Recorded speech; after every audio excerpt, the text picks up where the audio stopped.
Now, this is a bit of a sensitive point. I think I need to be very careful when I articulate this because obviously this is a very touchy topic, and a lot of people that I know, in fact, most of my friends go see a therapist.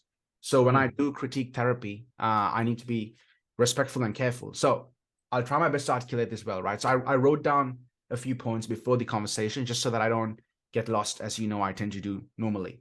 So firstly, a few caveats, right? Uh, Obviously, I'm not a clinician. I mean, look at me. If I'm a clinician, all my clients would end up killing themselves. So therefore, I'm not a clinician. This is not expert advice. It's just a random guy on the internet giving his opinion.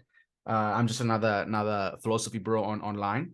And the other thing, I think this is quite important because I've never been to therapy in my life. I don't know what it's like to go see a therapist. The reason being is not because I haven't had moments, low moments. Well, I would say I'm generally a pretty happy guy, so I haven't really felt the need or desire to go see a therapist. But also, man, as you know, I never stop talking. I never shut up. If I go and see a therapist, I'll talk eternally to the point where I'll drive the therapist insane. So for the sake of the yeah, for the sake of the therapist's mental health, I'm not going to go for therapy because I'll drive the guy insane. Right? How generous, Rahul. Yeah, I'm just being a nice guy, you know. Okay. So when I'm critiquing therapy, though, this is how I'm connecting it to a broader topic at hand, which is happiness. I'm critiquing therapism, which for me is an ideology. Therapy is it's a social reality. It's got the category of therapy is very important. It's important for I view therapy put it under the umbrella of healthcare. I think the government should pay for it. I don't think people should ever pay as being a leftist. People shouldn't pay a single cent to go see a therapist. It's really important. And if you want to go see a therapist, go see a therapist. Although therapism is totally different. It's an ideology, just like any other ideology. Like, it's like science and scientism. Exactly. Things, it's like science and scientists. They're different things, right? So therapism, the ideology itself comes with a lot of presuppositions and it comes with a lot of imperatives, moral imperatives. So I'll break down my argument in two ways, right? I'll say therapism, we have therapism. Therapism is more like an ontology. So when people fall into the ideology of therapism, which I think we've all kind of fallen into, people essentially view the world through therapy. The world itself becomes like, so you hear things like everyone talks about trauma these days, trauma, and they're trying to fix their trauma. Everyone's trying to fix their trauma. And then the solution to everything. So this is kind of like a sociological critique here. It seems that in our society, the solution for any kind of despair, any kind of unhappiness is go see a therapist. Go. People never question why is it that we have a so-called, not so-called, we in fact do have a mental health crisis. Why do psychometricians or psychologists have this term, or it's a neologism called deaths by despair? Why is this such a crisis in our society?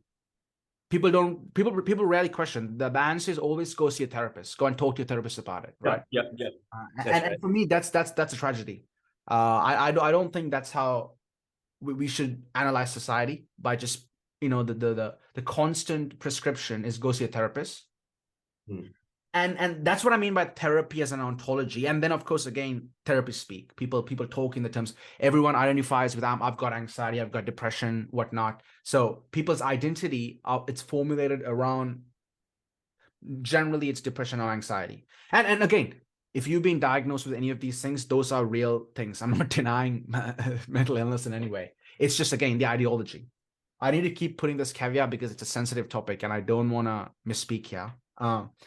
So my sociological critique is this, right?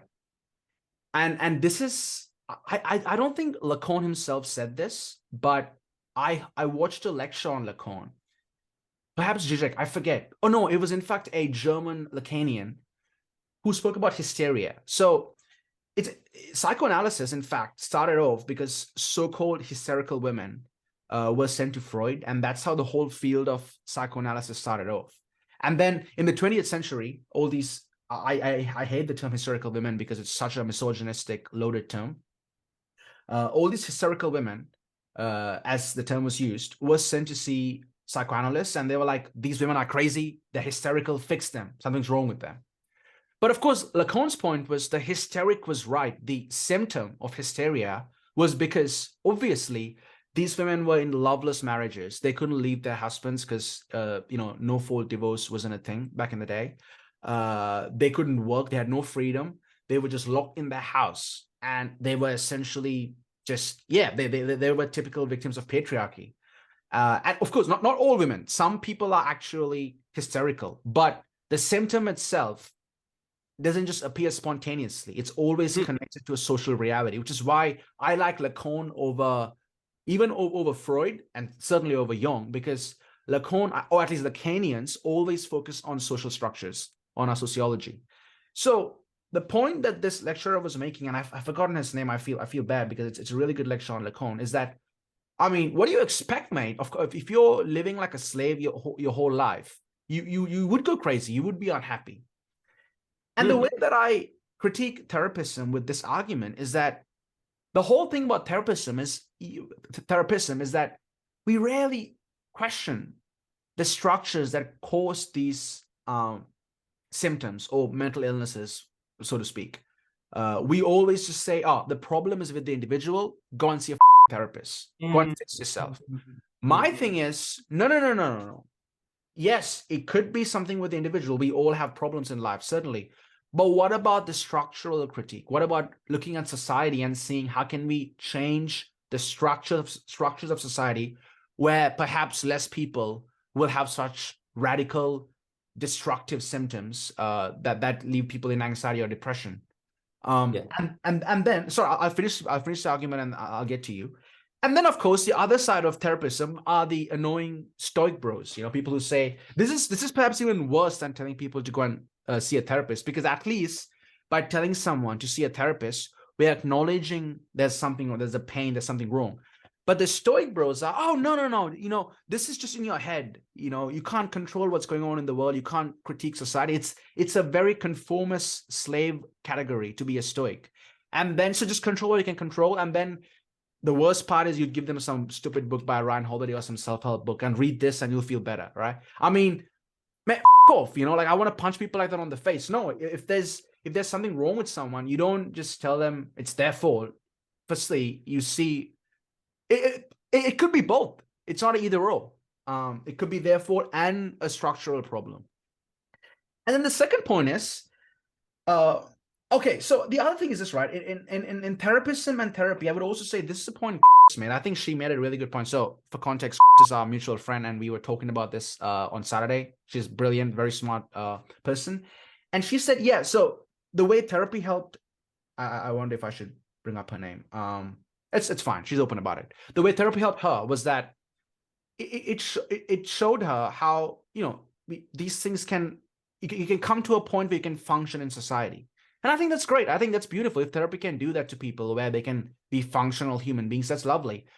But the problem, again, with therapism is then everything becomes this kind of pragmatic thing where if there's something wrong with someone, go and get them fixed, get their head fixed, get their head screwed in, and then they'll be functional human beings. And generally, the way the DCM-5, which is the taxonomy for, is it DCM? Yeah, the taxonomy for mental illnesses by the American Psychological Association. So the way they categorize is being able to work.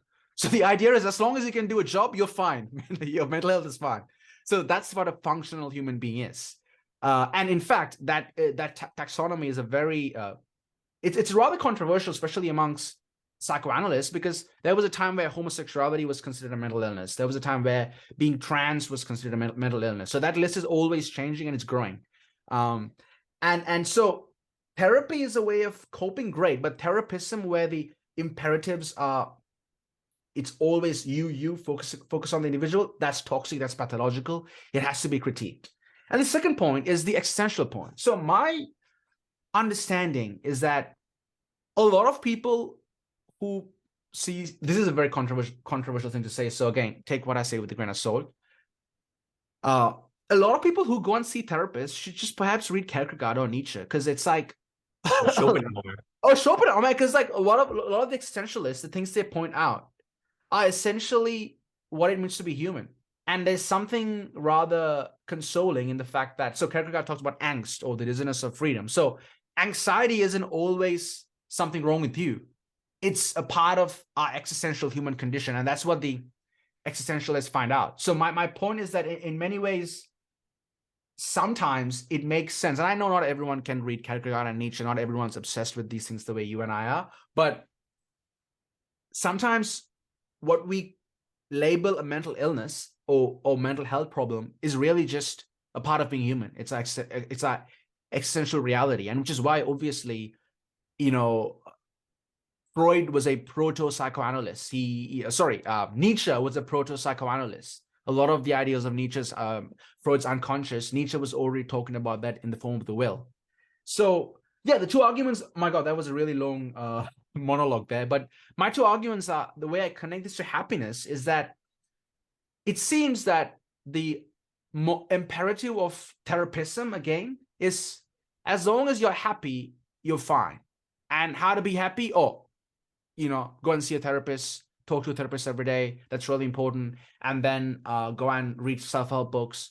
Take, spend like 10 hours a day meditating or doing all these self-help, self-care things. And for me, that is again a conformist slave category. It's okay sometimes to challenge our existing status quo, our system, despite not having your own house in order. So Jordan Peterson can f off. It's okay sometimes to criticize the world before making your bed.